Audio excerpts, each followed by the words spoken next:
entrar, vocês me dão um toque também, para eu deixar a pessoa entrar, né? Não ficar na porta. Bom, a aula de hoje é sobre teratologia. Teratologia é um nome, às vezes, né, não muito comum, mas ele se refere à ciência, né? A área da pesquisa, a área da embriologia, que estuda todos os transtornos que podem ocorrer ao longo da embriogênese, né? Ao longo da gestação, tá? Que a gente vai encontrar esses efeitos não só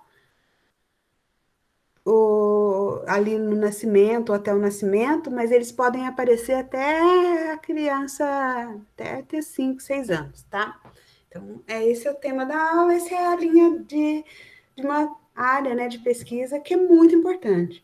Porque você entendendo esses transtornos, você pode trabalhar para que eles não ocorram, né? Vai. Bom, apesar da gente não andar na rua e a gente não ver muitas pessoas que tenham esses defeitos congênitos, eles são muito comuns entre nós, na nossa população. Aqui, só para vocês verem uma tabela, que é uma amostra que eles pegaram aqui é de 1981, 82, faz bastante tempo, mas em maternidade do Rio, Santa Catarina, São Paulo, e eles viram aqui, ó, para cada uma das 7 maternidades, eles colocaram a idade, né, da mãe, que está aqui, vocês conseguem ver. Deixa eu pegar minha canetinha aqui, porque eu adoro rabiscar. Aí, de acordo com a idade, olha só, olha a quantidade, me chama atenção isso.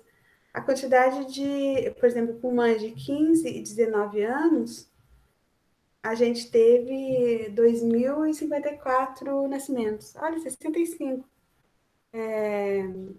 Então, de 12 mil, quase 13 mil nascimentos, a gente tem esse tipo de idade das mães, tá? E aqui a gente tem, baseado nessas idades, o coeficiente, ou seja, a porcentagem, na verdade nem a porcentagem, em mil, né? Em cada 1.000, quantos nasceram com algum transtorno, algum distúrbio no nascimento, né? Distúrbio na coisa. Você vai ver que a maior incidência vai ser justamente nessas idades aqui, que é justamente entre 40 e 49 anos, né? Aqui é engraçado, eles ignoram a idade da mãe, mas enfim.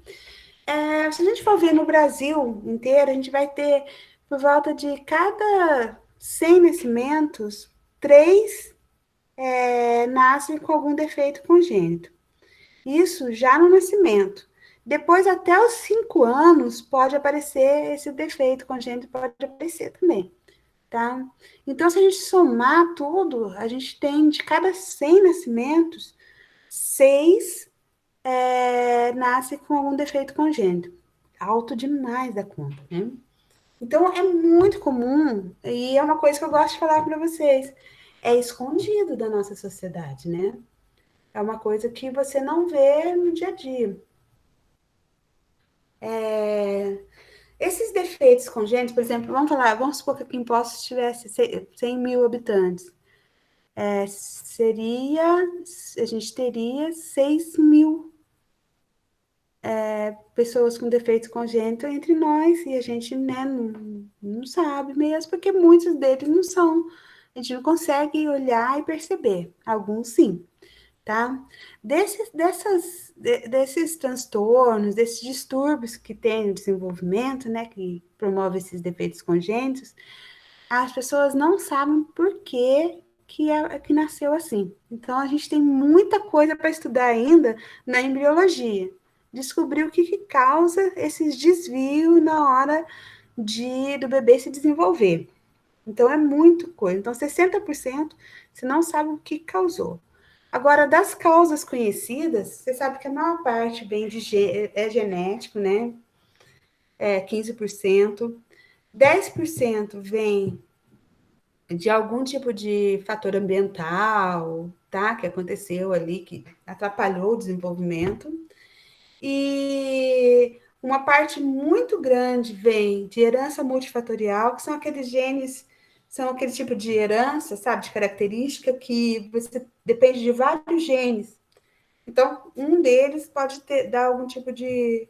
E ainda interage com o ambiente, em forte ação do ambiente, então envolve tanto genética quanto ambiente. Por exemplo, a altura é uma herança multifatorial, né? Envolve vários genes e ainda envolve o ambiente, vai determinar muito, né?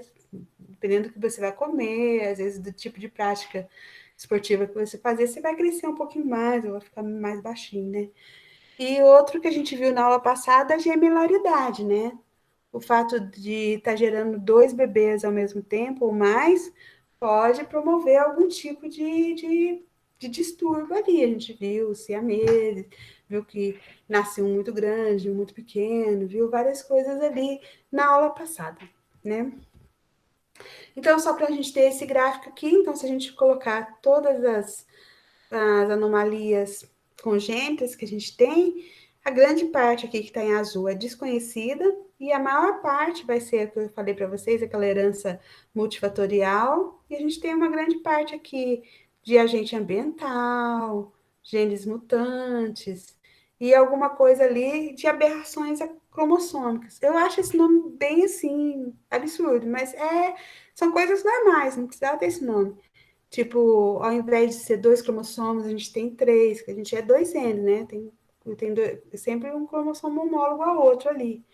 Mas, de repente, ali foi um gameta com um cromossomo a mais, igual, ficaram três cromossomos. Aí a gente chama de anomalia cromossômica, aberração cromossômica, né?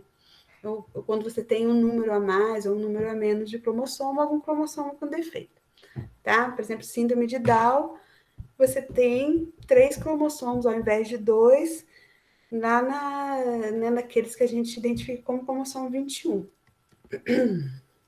Bom, a gente não vê muito, quando é um distúrbio muito grande, a gente não vê muito por aí, justamente porque a maioria morre.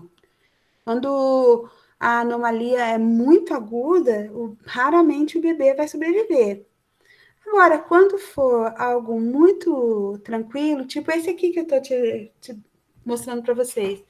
Esse daqui é uma anomalia bem simples e que você nem percebe, vai perceber muito depois, que é quando o testículo não desce, né? Porque até um tempo de desenvolvimento, o testículo fica aqui dentro do abdômen.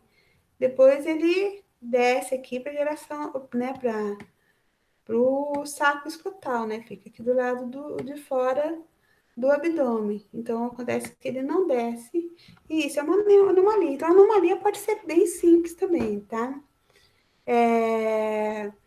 21% das crianças que nascem com anomalia não sobrevivem, tá? E a anomalia, então, é a maior causa humana de morte, se você for considerar pessoas abaixo de 65 anos. Ou seja, a quantidade de NAT morto, que a gente imagina, nasceu morto o bebê. Geralmente, se o neném nasce e não consegue sobreviver, não consegue respirar, não consegue. Alguma coisa ele tem ali, então é graças a algum tipo de anomalia. Não tem por que ele morrer se ele não tem, né? A não ser que seja envolvido pelo cordão umbilical, no pescoço, asfixia, né? Bom, uma coisa interessante também é que você não tem, tipo, tem uma maior taxa de anomalia numa etnia, por exemplo, oriental, do que ocidental. Não tem, tá? Acontece de forma igual em todas as etnias. Bom, as anomalias menores, como essa mesmo que eu falei para vocês do testículo, vai acontecer em 15% dos recém-nascidos. Então, a gente mesmo tem, às vezes a gente tem alguma coisa dessa, a gente nunca fez algum exame nem para, então assim, para perceber de tão pequena que é, tá?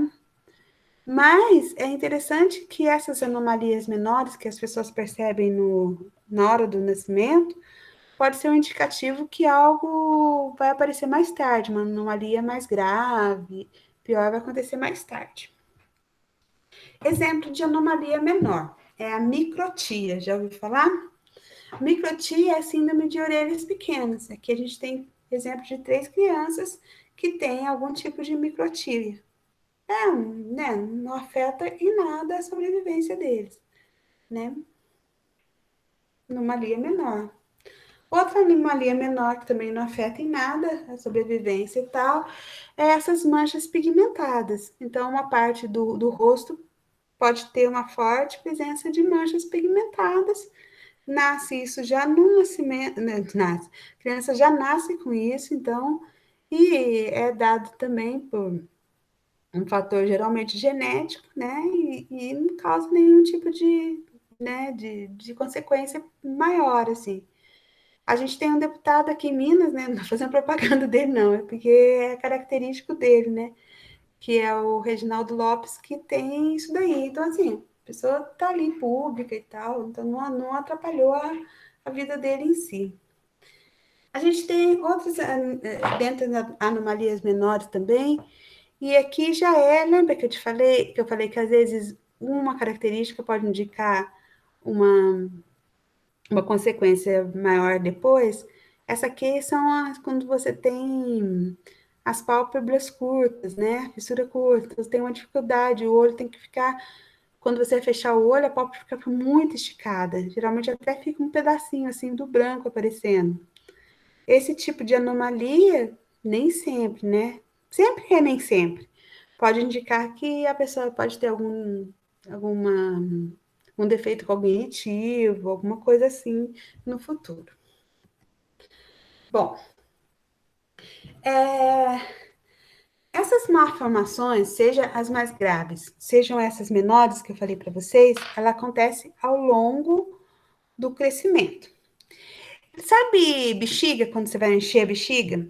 Sabe se ela tá pequenininha ainda, sem você encher. E você faz o risquinho nela. Se você vai enchendo, esse risco não fica cada vez maior? Então, isso acontece também. Quanto mais cedo acontece a má formação na hora da embriogênese, maior o defeito lá. Se a má formação, o problema acontece já com o bebê todo formado e tal, já grande ali e tal, geralmente é muito pequeno. Então, quanto antes aqui, por exemplo, essas do fechamento do tubo neural, lembra? Que pode acabar que a pessoa nem cérebro tenha, né? Ou os membros inferiores nem sejam formados direito e tal. Então, que é coisas que acontecem bem no início da gestação. Então, as malformações mais graves acontecem geralmente nesse início aqui, né? Entre a terceira e a oitava semana. E é interessante, porque é quando a gente tem que tomar muito cuidado com várias coisas ambientais e tal, que eu vou falar mais para frente, tá? A gente vai ter também, aqui já o bebê maior, alguns tipos de malformações que já vão acontecer com ele já desenvolvido. Aqui vocês estão vendo que existe o diafragma, ele acaba que comprime, né?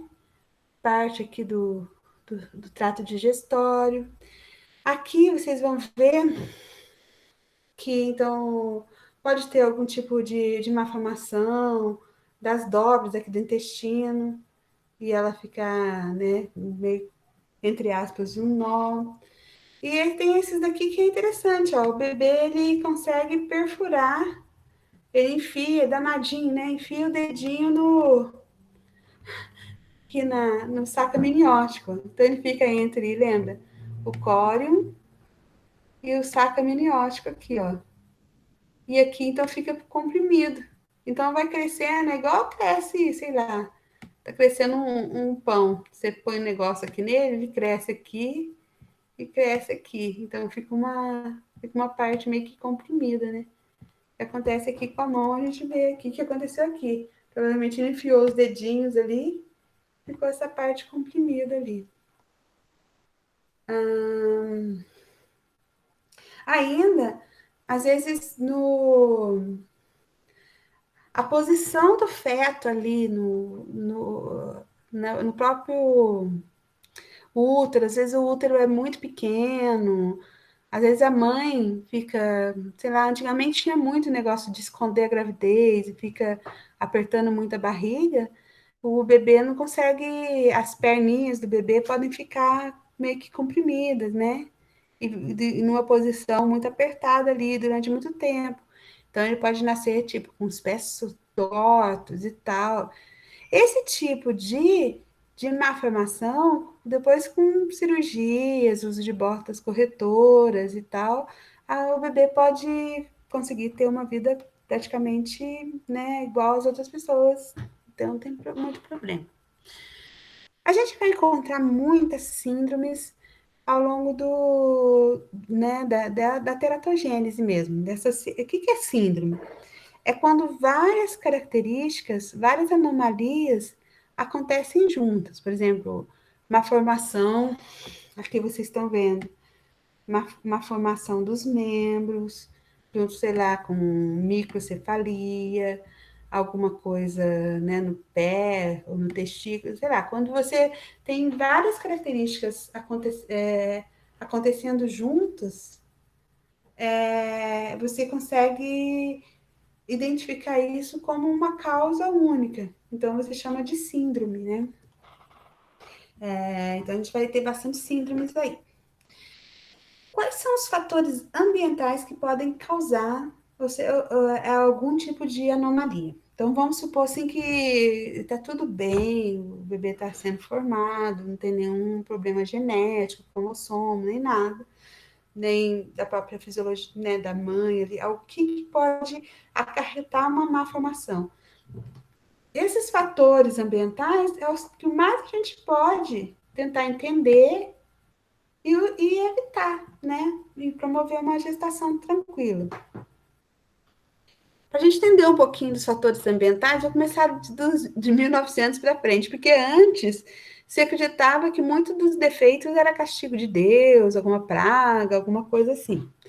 Mas a partir de 1900, um pouquinho antes, já começaram a ver que, por exemplo, aquele casal sempre tinha filhos com aqueles mesmos defeitos. Então, alguma coisa hereditária está ali, né?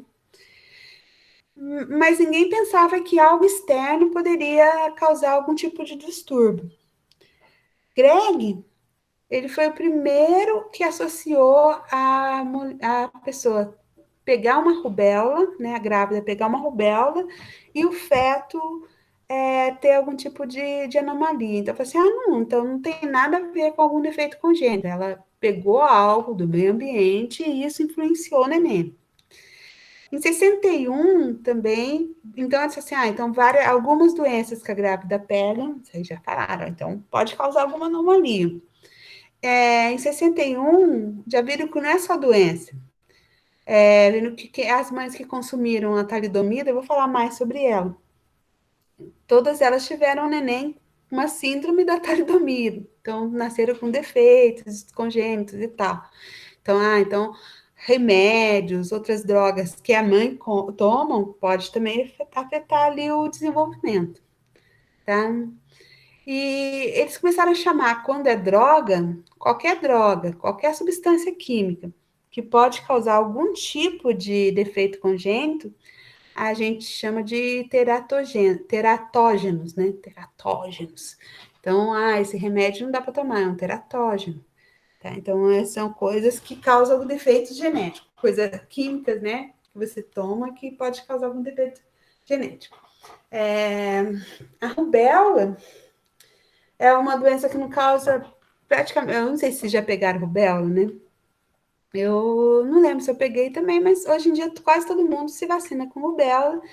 E é uma das primeiras coisas que perguntam para a grávida se ela vacinou contra a rubéola, né? Por quê? Porque a rubéola é uma bobagem de doença, né? Não faz mal para ninguém, né? Praticamente. Mas se a pessoa está grávida e pega a rubéola, pode causar vários defeitos congênitos no bebê, né? Como microcefalia e tudo isso que acarreta, né? A microcefalia, né? A pessoa pega um cérebro muito pequeno.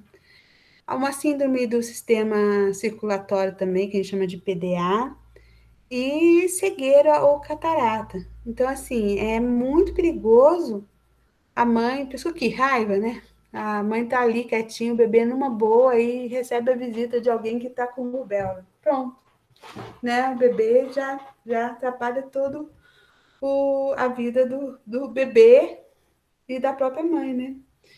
Quando ali mesmo, quando você conversa com o pessoal acho que como é que chama? Do Keller, né? Do Instituto aqui tem, que atende cegos aqui em Poços, eu lembro de comentar, de conversar com alguns, e eles falaram que a causa era a mãe que, né,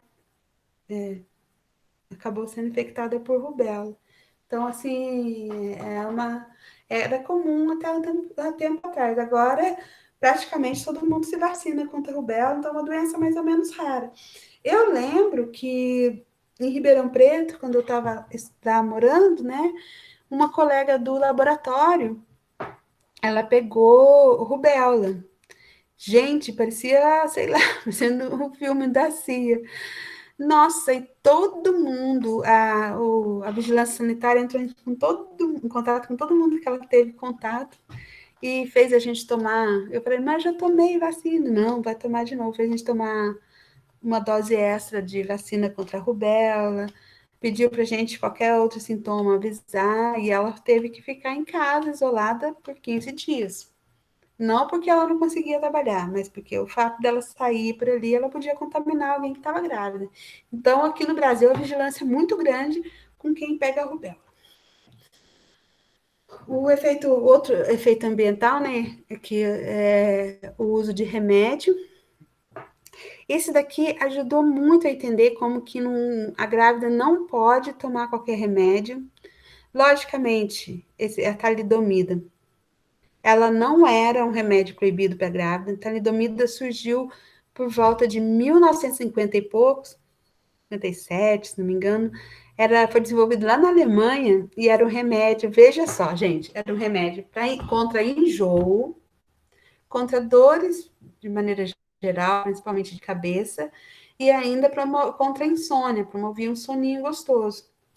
Então, as mulheres que estavam grávidas, tanto lá na Alemanha, onde na Europa como um todo, quanto aqui no Brasil era produzido por uma empresa alemã e brasileira. E a empresa alemã falava que era super seguro, né, o remédio. Que começou a ver que depois de um ano começaram a nascer crianças com esse tipo de efeito congênito, principalmente os bracinhos, os membros, né, anteriores, os bracinhos, não desenvolviam. Alguns tinham defeitos no pé também, mas a maioria é braço, tá? Não desenvolviam, e aí, para vocês terem uma ideia, por exemplo, eu tinha até feito aqui a pesquisa, aqui, aqui. Olha, começou a ser comercializado em 57. Em 59, eles já viram que os bebês não estavam. Olha, os bebês estavam nascendo com defeitos congênitos, e o que eles tinham em comum é que as mães tomaram talidomida. Então, em 59, olha, já proibiram vender a droga, né, ali na Alemanha, na Inglaterra. Em 62, já não existia em lugar nenhum ali da Europa, nem nos Estados Unidos, Canadá.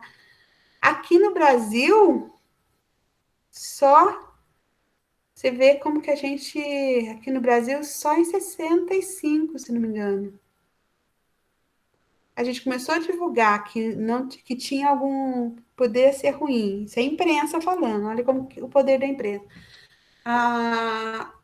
Alguma coisa acontecer de ruim em 62, mas apenas em 65.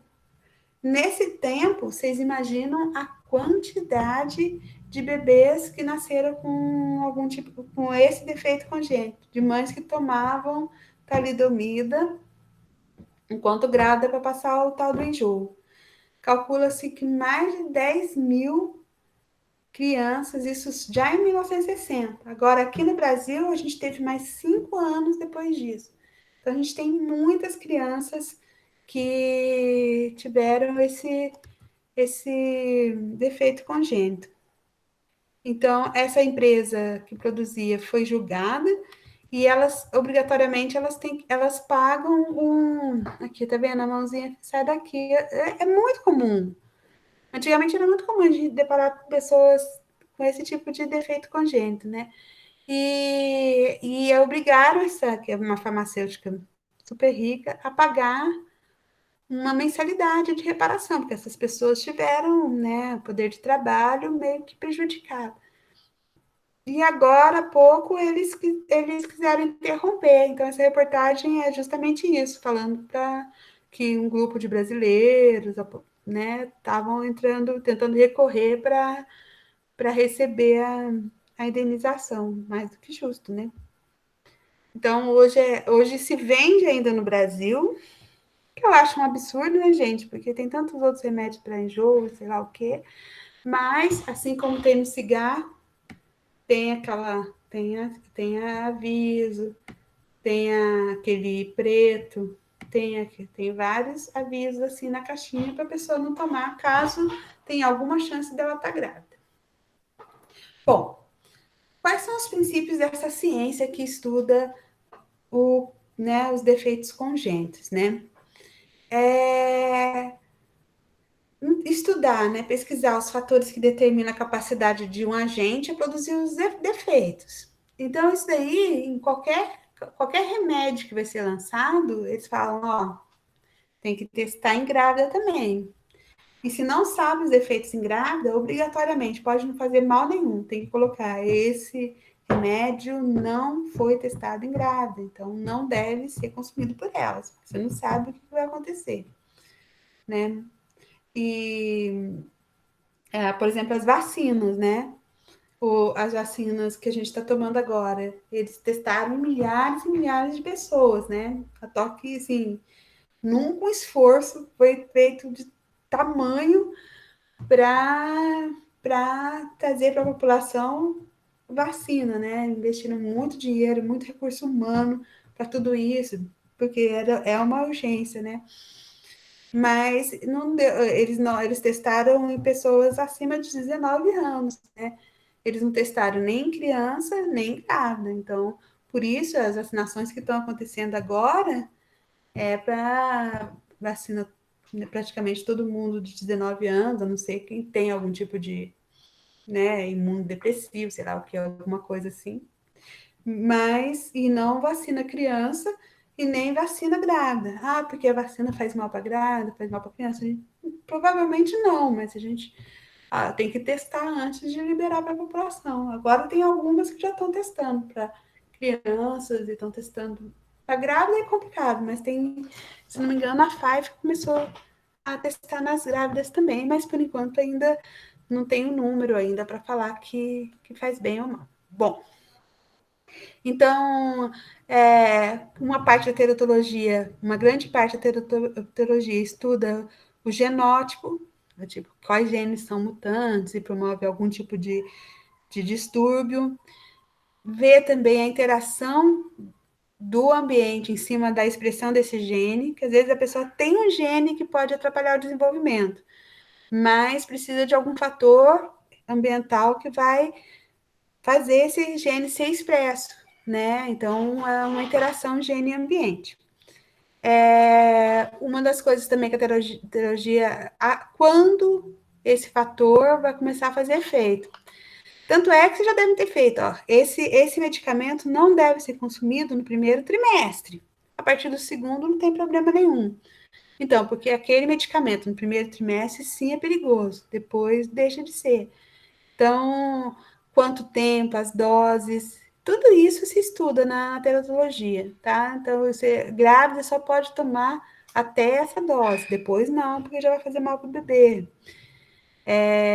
E outra coisa também é como que ele age ali, promovendo esse defeito congênito, se é através de morte celular, ou faz um tumor, ou seja, proliferação celular, assim por diante, tá?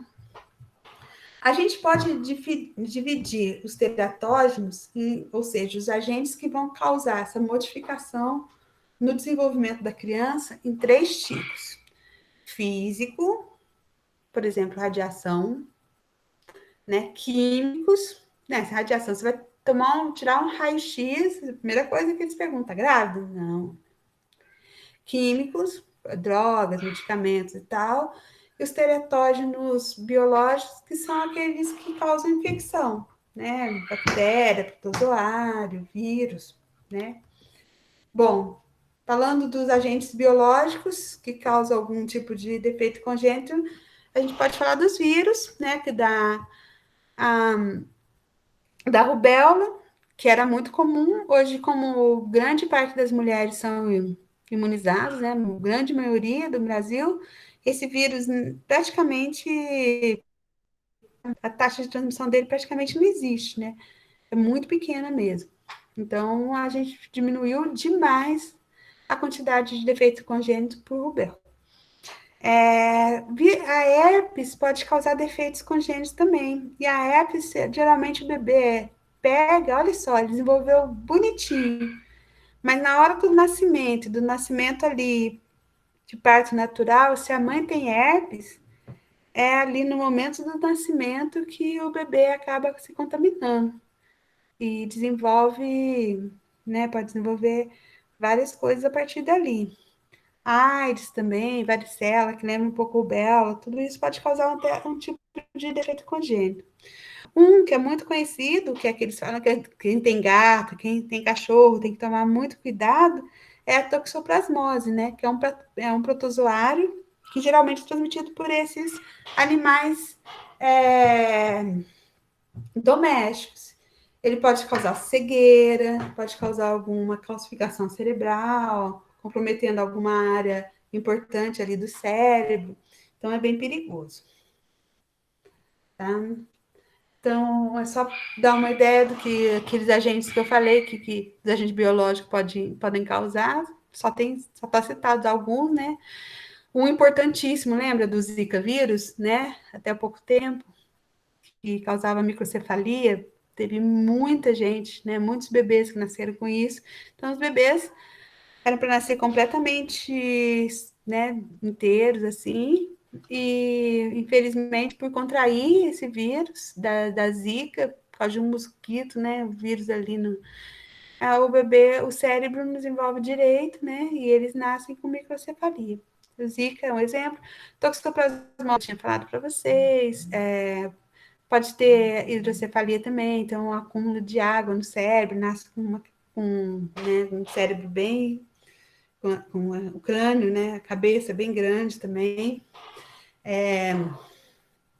rubéola, né, cataratas, glaucomas, defeitos cardíacos, a herpes, além de microcefalia, que quase todos parece que, de vírus, parece que vai, né, protozoário e acaba agindo em algum lugar do cérebro, ele também, né, o bebê pode ser com infecção na pele toda, tá? Retardo mental, é sempre assim. Então, são agentes que a gente pode pegar, geralmente são agentes infecciosos, né, mesmo, que passa de uma pessoa para outra, não é que você vai, tipo, o verbo vai comer uma maçã sem lavar e vai pegar, né, geralmente são transmitidos, né, via saliva, respiração e tal, e que pode causar algum defeito congênito.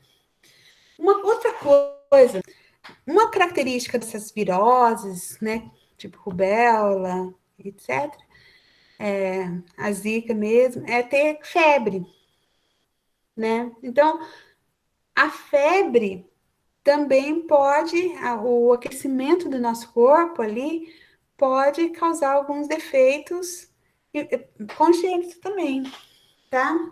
É, se você tá, seu corpo tá ali exposto à hipertermia, ou seja, ele ficou muito tempo acima de 37, 38 graus, o bebê que está desenvolvendo ali pode desenvolver anencefalia, espinha bífida, retardo mental, anormalidades faciais.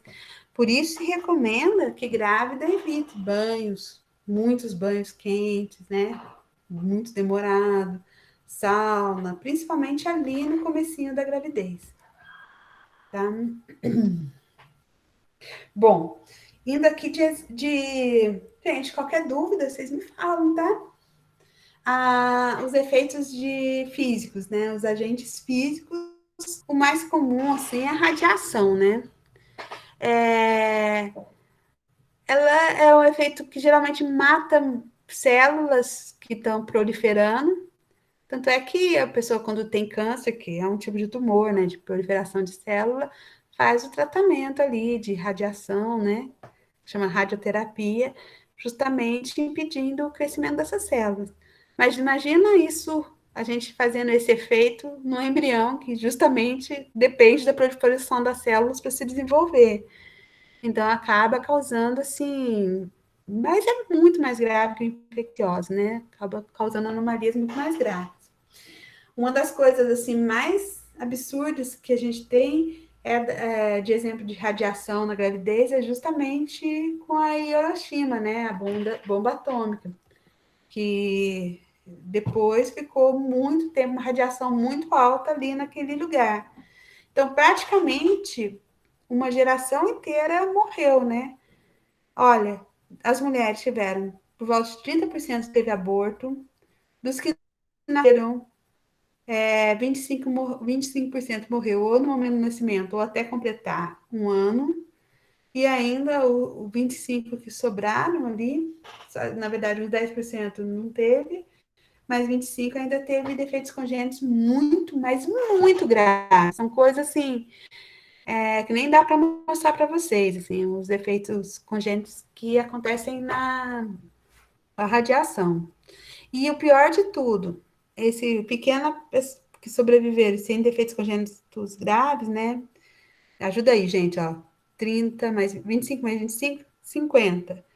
50 mais 30, 80. 20% nasceu sem defeitos graves ali aparentes. Mas a radiação atingiu os gametas deles, né?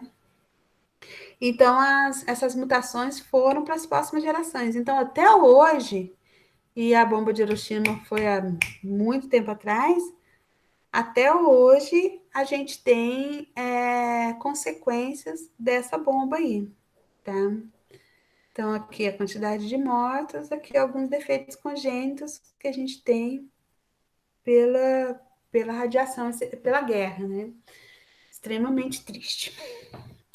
Então, o que eu estava falando para vocês, raio-x, quem estiver grávida, ou quem conhece alguém grávida, manda passar longe dos raios-x, assim, dos hospitais, porque microcefalia, espinha bífida, fissura no paladar, os membros nascem defeituosos, e hipertermia, aqui não é, eu estou falando como agente físico, porque, por exemplo, a pessoa fica na sauna, é físico, né, tipo, aquele calor intenso e tal, pode causar, eu já tinha falado, efeitos cardíacos, aborto, né? Se a pessoa fica num lugar muito quente por muito tempo, tem um aborto, pode ter um aborto espontâneo ali, defeitos.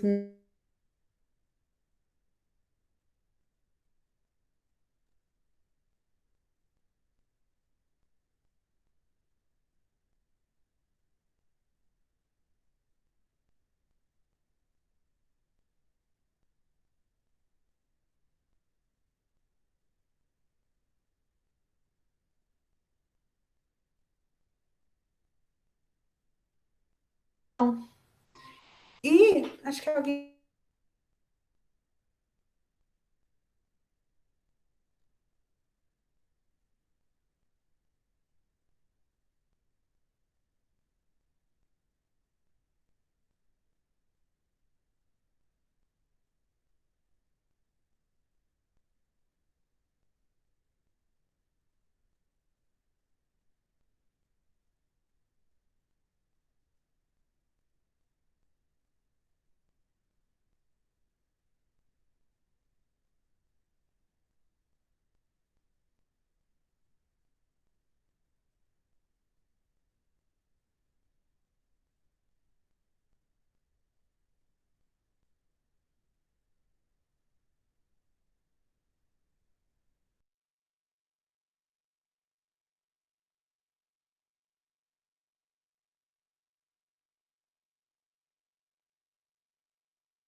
Voltei, gente. Vocês estão aí ainda, né?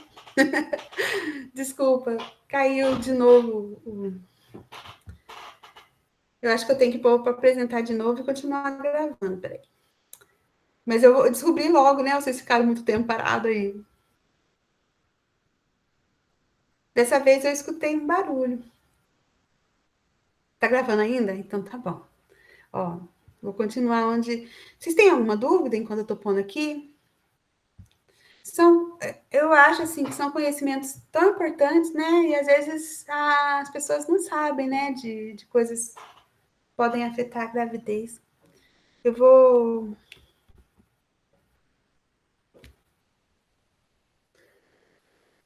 Eu tinha parado aqui mesmo, né?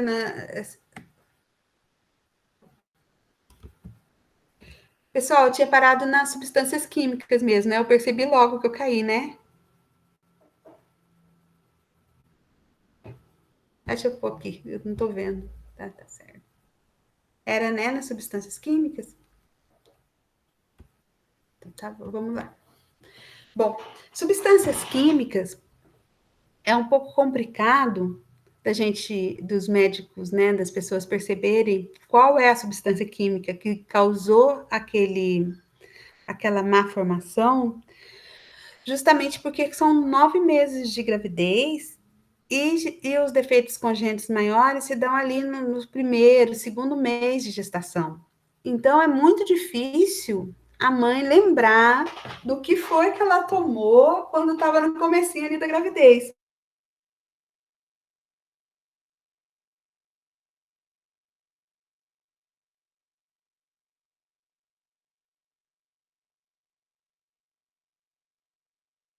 Coisa muito ruim que tem aqui no Brasil é que a gente toma muito remédio, mas muito remédio sem precisar. Não existe país do mundo que tenha esse tanto de farmácia que nós temos, né? É um em cada esquina, vezes mais que uma, né? Um monte de farmácias. Quem monta uma farmácia fica rico, né? Farmácias gigantes, vai supermercado, muitas. E a gente vai lá, assim, compra com muita facilidade. Então, assim, às vezes o médico pode até ter um histórico do que ele receitou para a mulher grávida, né? E ali conseguir detectar o que está causando. Mas muitas vezes a moça tá ali, vai, quero tomar, tô sentindo moleza, vai lá e pede, para farmacêutica, tô me sentindo bem mole, com uma pressão tá baixa, qual remédio? Ou minha pressão tá alta, qual remédio? Dá, né? O próprio farmacêutico, a pessoa ali do balcão, acaba dando e acaba que ela nem lembra desse dia, então acaba passando batido. Então, a principal dificuldade é essa, é depender da memória da mãe, porque sempre acontece nos primeiros meses ali da gravidez, e segundo, o acesso, assim, absurdo que a gente tem aqui no Brasil a drogas, né, remédios do quanto é tipo. Uma pesquisa recente aqui, no Brasil, viram que apenas 20% das grávidas não tomam remédios na gravidez. Então, qualquer coisinha, a gente vai lá e toma, né, remédio. Porque parece que essa cultura nossa, né, de ter a facilidade de se comprar, muitas farmácias e tal. Se sabe que grávidas que tomam anticonvulsionante, daí a dificuldade, quem toma anticonvulsivante, quem sofre de convulsões e tal, e toma esse tipo de remédio, fenetoína, ácido valproico, trima, tri, ó, quebra-língua, trimetadiona, que são remédios para que diminuem ou até cessam as convulsões, tem que tomar muito. Tá grávida e os principais remédios você não pode tomar. Então, e é ruim, porque pode causar síndromes que são bem perigosas. Uma outra coisa que também, essa daqui a gente encontra muito em farmácia e que tem uso indiscriminado é ansiolíticos, antipsicóticos, ainda mais que a mulher na gravidez, gente. A gente fica, sai de fora da, né, fica muito emotiva, muito, sei lá e tal. E se sabe que esses baseados em fenotiazina, lítio, diazepam, que acho que é o mais conhecido, o meprobamato, eles são remédios assim comuns para quem sofre de ansiedade, assim, de pânico e tal, que são doenças extremamente comuns, né, nos dias de hoje, podem causar fendas labiais, que eu vou mostrar para vocês, né, ou não só do lábio, do palato. O palato é essa parte dura que separa a cavidade bucal da cavidade do nariz. Fica, tem uma cavidade que liga, fica aberta. Então, se toma um suco, pode engasgar, porque vai direto para o nariz também. Tem fendas. Como eu estava falando para você, pessoa que tem pressão alta e tem grávidas que costumam ter problemas de pressão alta durante a gravidez, pode retardar o crescimento, esses jornais. Aspirina, gente, que a gente pensa que é tão inofensiva, também afeta o crescimento. Então, tomar muito cuidado no momento. Então, como eu estava falando, que só o exemplo do anticonvulsivo, né? A trimetadiona, o mais conhecido, a marca mais conhecida chama Tri.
Desculpa, gente, tá caindo toda hora aqui a conexão.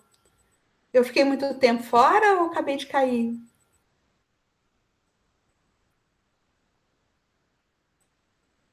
Vocês estão aí ainda comigo? Ah, então tá bom, Débora. Ó, eu vou, eu vou voltar lá de novo.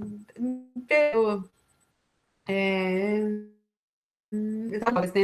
É muito comum a pessoa tá grávida, porque é muito cruel isso, né? A pessoa tá grávida no comecinho da gravidez e muitas vezes você não percebe que tá grávida. E é onde mais pode ter defeitos, né, congênitos ali.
Eita,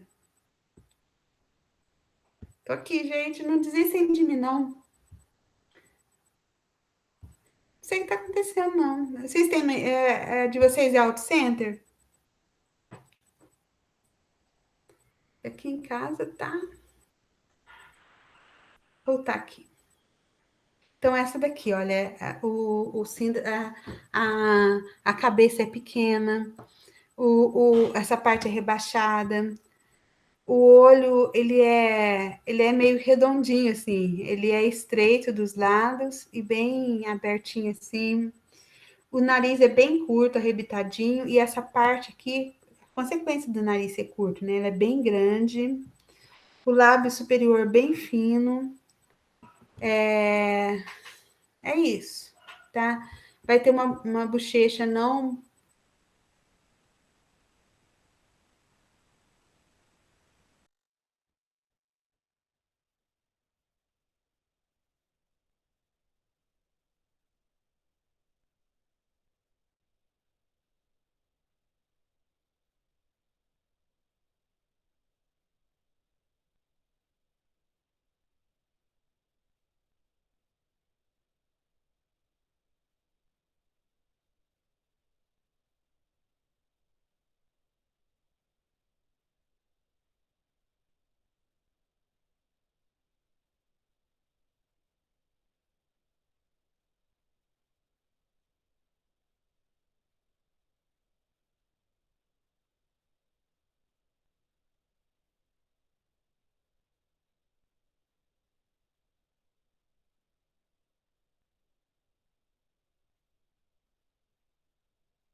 Vocês me perdoam, gente, a internet está caindo o tempo todo.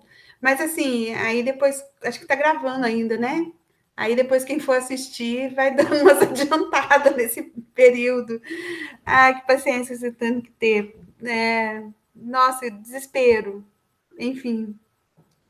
Ai, ai, ai. Eu vou xingar, vou ligar. Depois da aula, gente, eu vou ligar lá, xingar até. Pior que não, né? Você fala com o robô, né? Ó, tá gravando, que eu vou ficar bravo com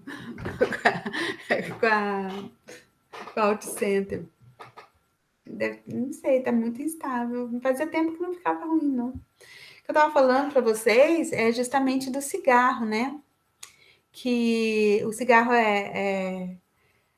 eu não sei o que está acontecendo, mas está voltando muito. Eu não vi pesquisa sobre isso, mas assim, o que eu reparo visualmente no dia a dia, lá no IF tem até aquele ponto de ônibus, né, que o pessoal vai fumar ali, mas é muita gente, então não sei o que está acontecendo, que está voltando com tudo.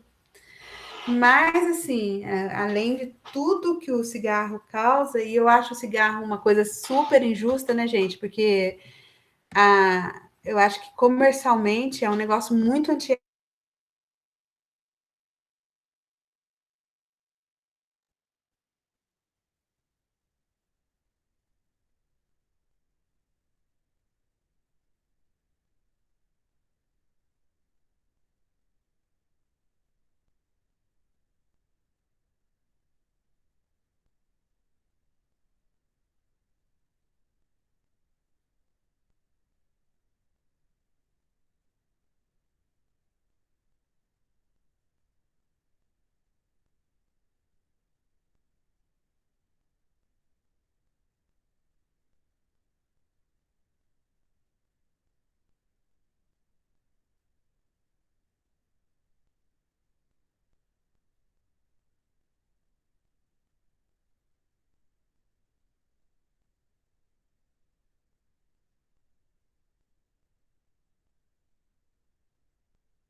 Acho que é a empresa de cigarro que está me cortando.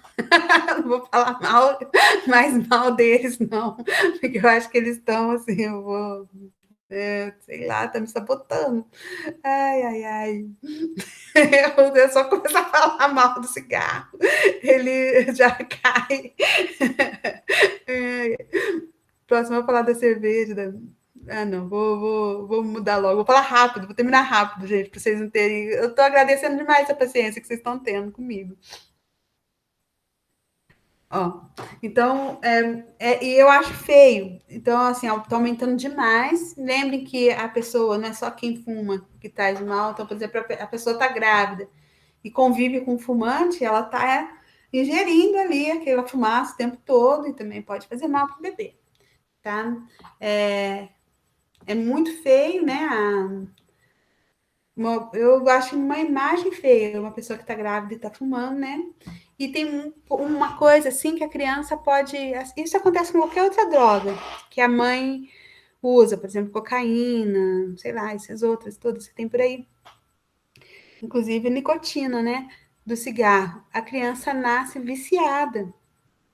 Então ela chora, porque imagina você sentir necessidade de algo que você não está entendendo. Então o bebê, toda vez que ele sente necessidade de sono, ele chora, comida, ele chora, e ele sente a necessidade de ter nicotina. Então ele fica chorando, chorando, chorando muito. Aí tem que fazer todo um processo de descontaminação, né? Para o recém-nascido que nasce de uma mãe grávida que é viciada em cigarro. Aí diz assim: ah, nossa, mas onde se viu a mulher tá grávida e tá fumando? Nem sempre é a opção dela, gente. Às vezes a dependência química está tão forte que a pessoa não consegue não fumar. Então, fumar ao longo da gravidez promove retardo do crescimento, distúrbio de comportamento, você até indo para mais agressividade, déficit de atenção, e além de tudo, o parto pode ser prematuro e a criança mais dificuldade de sobreviver. Tá? Essas imagens todas a gente encontra como é que fala? Coisa de cigarro, né? Então, mostrando, claro que aqui é bem mais raro, os mais comuns foi o que eu citei antes, além disso, pode dar uma formação, principalmente tumores, né? Tanto na região da cabeça, quanto na região ali do final da coluna vertebral, né?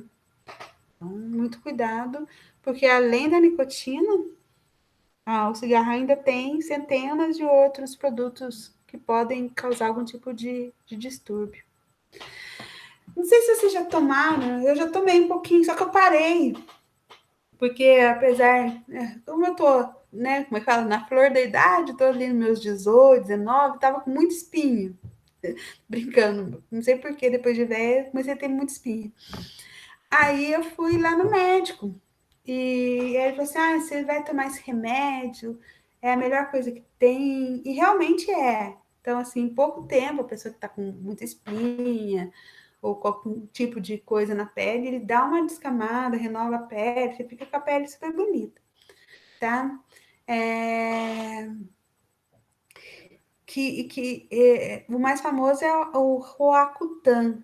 Então, é muito comum, só que causa deformações, assim, muito grandes. Essa menininha, ela tá bem agora, né? Mas ela nasceu com o rosto muito deformado, sofreu trocentas mil cirurgias, para ficar assim, do jeito que vocês estão vendo do lado, graças a esse remédio aqui. Então, quando vocês vão tomar qualquer similar de isotretinoina, não sei se vocês, se alguma de vocês, ou o Yuri, não sei se está aí ainda, nem vi se ele desistiu de mim depois de eu ter caído várias vezes.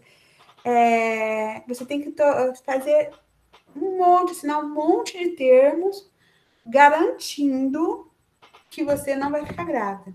E se você ficar, você tira toda a responsabilidade do médico de ter ficado grávida tomando esse remédio. Porque os defeitos congênitos são muito grandes mesmo. Tá? Então, aqui é algumas. Eu acho que eu já tinha falado. Aqui, alguns agentes químicos, né, de remédio, o que eles podem causar. Hormônios, excessos de hormônio, pode ser até natural, que o meu corpo está produzindo. O que eu tomo também pode ser algo químico que vai gerar algum tipo de anomalia. Por exemplo, drogas andrógenas, tipo testosterona, que é muito comum. Antigamente era usado o similar, assim, para manter, ajudava a manter a gravidez e tal. Ou a moça está na academia e promove uma diminuição da gordura, um aumento da massa muscular, tal, mas se ela está tomando enquanto ela está gravidez, ela pode gerar uma masculinização da genitália feminina. Então, o clitóris ele fica muito grande, tá? Devido a esses hormônios que estão ali também. Você está tomando bastante corticoide também, né? Você toma geralmente, é anti-inflamatório. Pode causar também um distúrbio ali sexual também, alguma coisa nos órgãos sexuais. Que mais? Muitos têm, a gente chama de desorganizadores endócrinos, ou seja, alguma coisa ali está afetando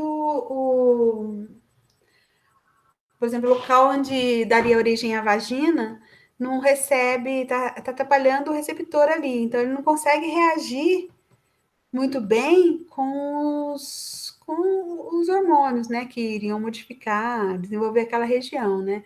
Aí tem bastante cânceres ali por esses tipos de hormônio. E ainda tem os que a gente joga na natureza, tá? Por exemplo, pesticidas, resíduos industriais e tal, geralmente são similares a hormônios, ou seja, eles agem ali interferindo, tornando o inseto infértil, e outras coisas também, mas se se joga na natureza, a gente acaba consumindo, né? Vai para os rios, né? Para o solo, e acaba consumindo geralmente alguma coisa sexual, né? Atrapalha a fertilidade dos meninos, que vão produzir menos espermatozoides, pode ter câncer no testículo, pode promover a masculinização das fêmeas, ou, ao contrário, né, a feminização dos machos. Então, eles brincam, por exemplo, da água, mas realmente o excesso, a água que eles brincavam de água, acho que de uma cidade, não me Campinas, não sei o quê, bebeu água, não sei lá. Mas enfim, é uma brincadeira até preconceituosa do povo lá, mas realmente o hormônio na água a gente acaba encontrando bastante. E depois que a gente começou a tomar anticoncepcional, ele vai como resíduo mesmo, né? Anticoncepcional nada mais é do que o hormônio, estrógeno, progesterona ali modificado, sintetizado. Então, na nossa urina sai bastante. E a urina é lançada nos rios ali, né, pelo nosso esgoto, então acaba que tem aumenta muito você encontra hormônios femininos nos rios, principalmente logo ali depois do fluxo, né, da água, depois que a água está sendo jogada ali, água de esgoto. Então, isso é ruim, porque não só na gente, se tiver alguém que consome, porque esse tipo de história ambiental não sai naqueles tratamentos de água, né? A gente acaba pegando coisas maiores ali, né? Mas metais pesados, hormônios, a gente não consegue retirar naquele tratamento que os sistemas de águas fazem. Então, a gente pode estar consumindo e gerando tudo isso ao longo da gestação, ou próprios animais da natureza, né? Acaba tendo um distúrbio ali neles também. Ainda parece que anticoncepcional oral, assim, não causa um efeito muito grande, tá? Ainda não se sabe muito bem o que acontece. Mas é recomendado, assim, que assim que você sabe que você está grávida, quer dizer, você está grávida porque você usou o anticoncepcional de forma errada. Aí você lembra que tá, você vê, descobre que tá, você interrompe imediatamente. Os cortisóis que eu estava falando, né, cortisona, geralmente a gente usa quando tá com alguma inflamação, ou alguma coisa assim, ou se a gente tá com elevado estresse, pode ser que nosso organismo produza isso naturalmente, eleva a capacidade, né, aquela fenda palatiana, que eu já mostrei alguns remédios que causam isso, né? Então, lembra, em vez de ter o céu da boca, né, esse palato completamente fechado, ele é aberto e dá aqui na dá direto para a cavidade nasal. Então, imagina, é, atrapalha toda a capacidade dessa criança de comer, né? Engasga, então tem que ser todo um cuidado para isso. A diabetes, que é uma doença materna, então as doenças maternas. A mãe com diabetes, é muito comum ter diabetes durante a gravidez. Então, durante a gravidez, tem muitas mulheres que começam a ter uma glicose, uma quantidade de glicose no sangue muito maior. Então, é comum grávida sempre estar medindo a quantidade de glicose no sangue. Então, porque quem tem diabetes, o neném pode nascer muito grande, já que tem bastante açúcar no sangue, mas outras coisas também, pode aumentar a quantidade de bebês que já nascem mortos. E uma outra característica que tem, que é comum, que é típica de quem tem diabetes, mas é raro, viu, gente? É comum, tá relacionado com quem tem diabetes, não quer dizer que quem tem diabetes vai ter neném com isso daqui. Essa que a gente chama, eles falam que é a síndrome da sereia, né? Ou digenesia caudal. Então, nasce sem a separação das pernas. A fenilotonúria, né? Ela pode gerar retardo mental, né? Então, na verdade, a criança nasce com isso, né? Herança da mãe. e você tem que descobrir logo no começo, tá? Então, se você descobre logo no começo, essa doença aqui, a criança tem uma alergia muito grande à fenilalanina, que é como é que chama? Aminoácido ali, né? E então ela não pode ingerir isso. Se ela não sabe que ela tem essa doença e continua ingerindo assim que nasce, vai impedir o desenvolvimento normal do cérebro dela. Então a criança fica com microcefalia, consequentemente tem retardo mental e ainda pode ter alguns defeitos cardíacos. Como que você faz para evitar isso? Logo que a criança nasce, ela faz o que a gente chama de teste do pezinho. Então, eles têm, né? Quem vai fazer conhece que existe essa circulação, né? No teste do pezinho, eles fazem um furo bem aqui, nessa região aqui, né? Um pouquinho mais para o lado direito de quem está olhando. E assim que se faz. Eu lembro dos meus filhos, eles sempre fizeram, a gente nunca teve a resposta. Imagino que eles entram em contato que deu com quem deu positivo, né? Aí a pessoa sabe que tem, aí tem todo o cuidado da alimentação, do remédio e tal, e a criança tem uma vida normal. Então é só descobrir logo. Por isso a importância desse teste, né? A incidência é grande, é 1 em cada 11 mil nascidos vivos. Então é grande também. A mãe tem que comer bem? Tem. Então as mães têm. As mães que têm deficiência de nutrição, pode fazer com que o filho nasça muito pequeno, né? Mães que não consumem iodo. Iodo a gente tem muito em peixe do mar, frutos do mar, que a gente quase não tem na nossa alimentação. Então, pode dar o cretinismo, né? E assim vai. Então, o problema, por exemplo, do iodo, que a nossa alimentação quase não tinha, eles colocaram no sal, né? Então, hoje em dia, todo o sal que a gente compra no supermercado é iodado. Então, acaba que o problema de falta de iodo a gente acaba não tendo ali. A mesma coisa com ácido fólico, né?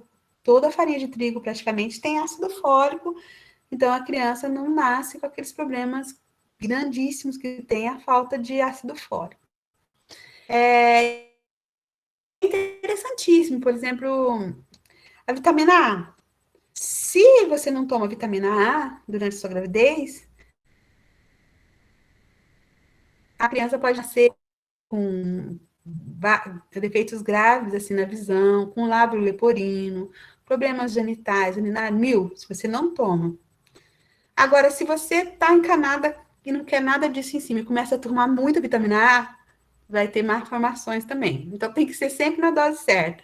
Deficiência de vitamina D tem a ver com deficiência esquelética. Então, a mulher grávida tem, se está com deficiência de vitamina D, tem que tomar suplementar, tem que ter um horário para tomar um solzinho durante a gravidez, tá? É, opa, a falta de vitamina de iodo causa, a gente vai ver mais tarde fisiologia, mas causa, lembra, a gente tem aqui a tireoide. Se você não tem iodo no adulto, quem tá assim, pode causar o que antigamente chamava de papo, né? Hipertireoidismo, né? Que fica grande aqui. Agora, se é bebê, nasce com cretinismo, o que dá muita raiva, né? A criança tinha tudo para ter uma qualidade de vida muito grande, por causa da falta do danado de iodo, nasce com sérios problemas cognitivos. E então o acréscimo do iodo no sal ajudou muito isso. Se a mãe é obesa, o problema é muito maior, porque ela tem é considerado gravidez de risco. Então, ela tem que ser totalmente é, monitorada. É, uma das Ô, causas. Noel, Oi, pode falar. Tô ouvindo. oi, Oi, tá cortando tô muito desde a ouvindo. hora que você mudou para esse slide. Tá parecendo um voz de robô. Ah, que pena. Desde a Gente, hora que deve ser a mudou para esse internet, né? slide, tá cortando muito. Gente, eu tenho que agradecer tanto vocês, porque que paciência de Jó para assistir a aula de hoje. E é uma aula que eu acho que é tão importante para embry. Vou finalizar rapidinho, Débora, e eu deixo os slides também, porque acho que vai estar difícil do pessoal entender, né? Mas eu vou continuar com a voz de, se não for muito chato, eu vou continuar com a voz de robô. Sei lá como é que tá saindo. E depois eu acho que eu vou até escutar. Aí depois, já tô acabando. Aí,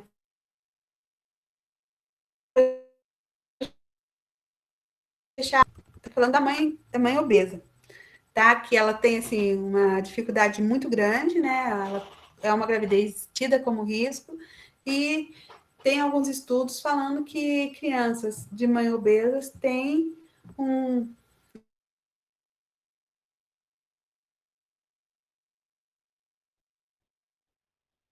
Nossa, quanta janela aberta.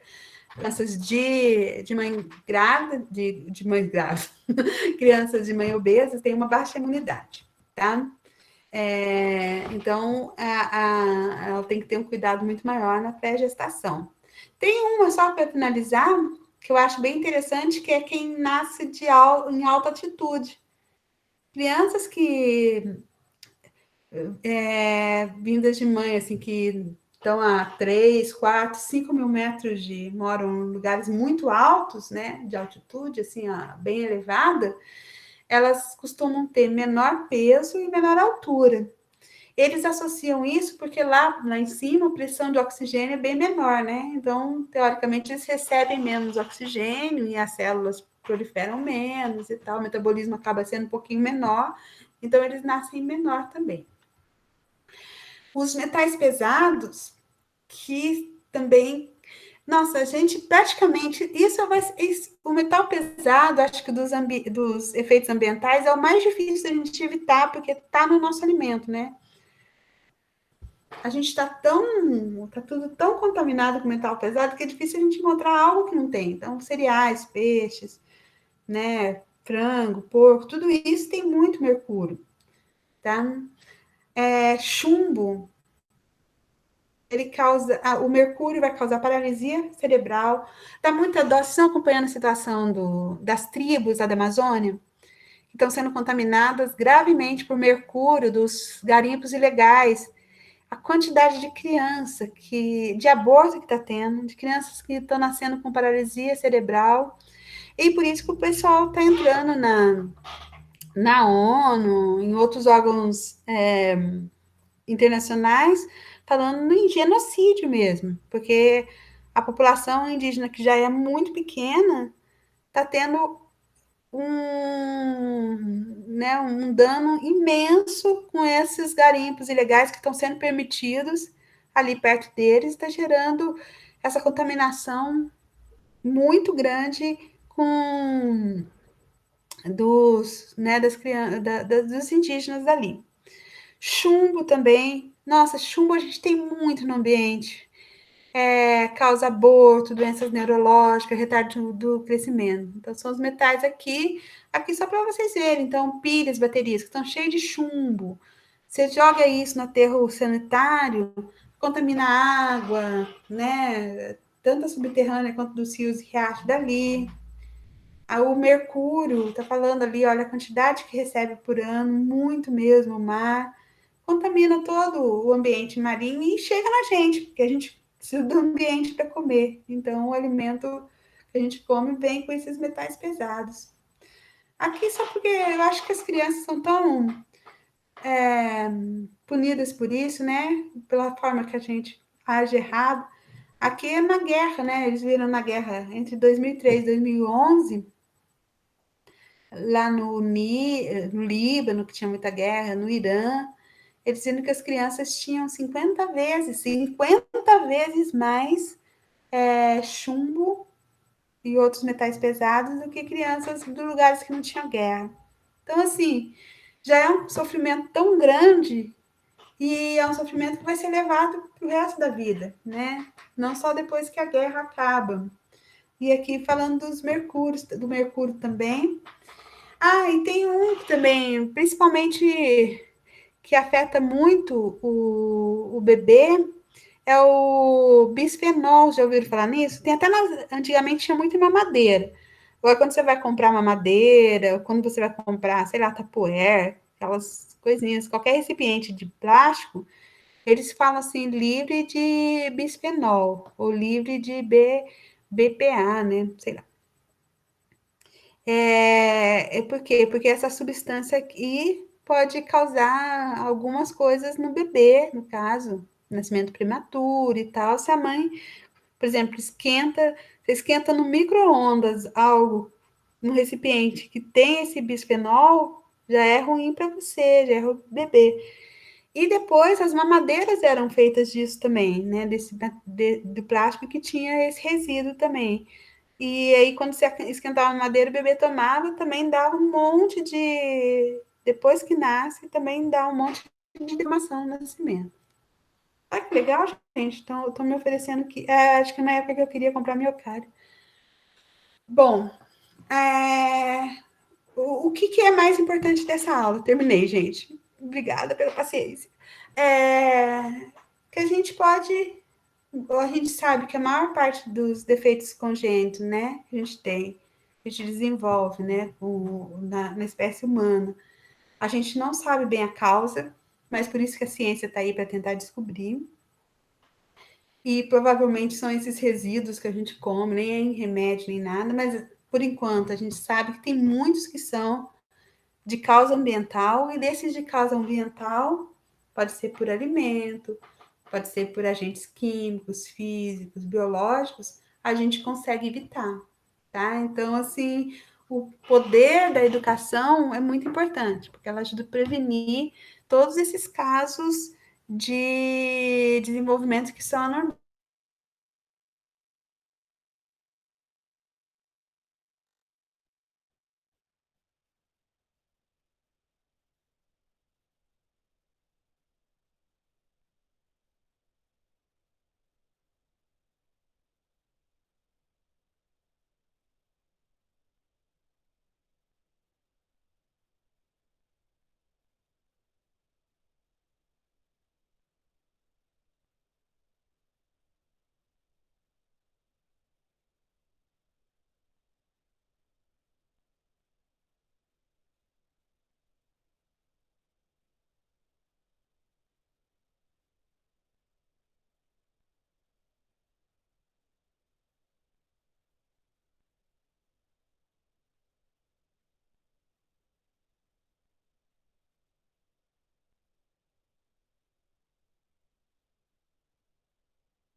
Gente, a Bel acabou de mandar um áudio, falou que ela vai desistir porque ela não tá conseguindo entrar.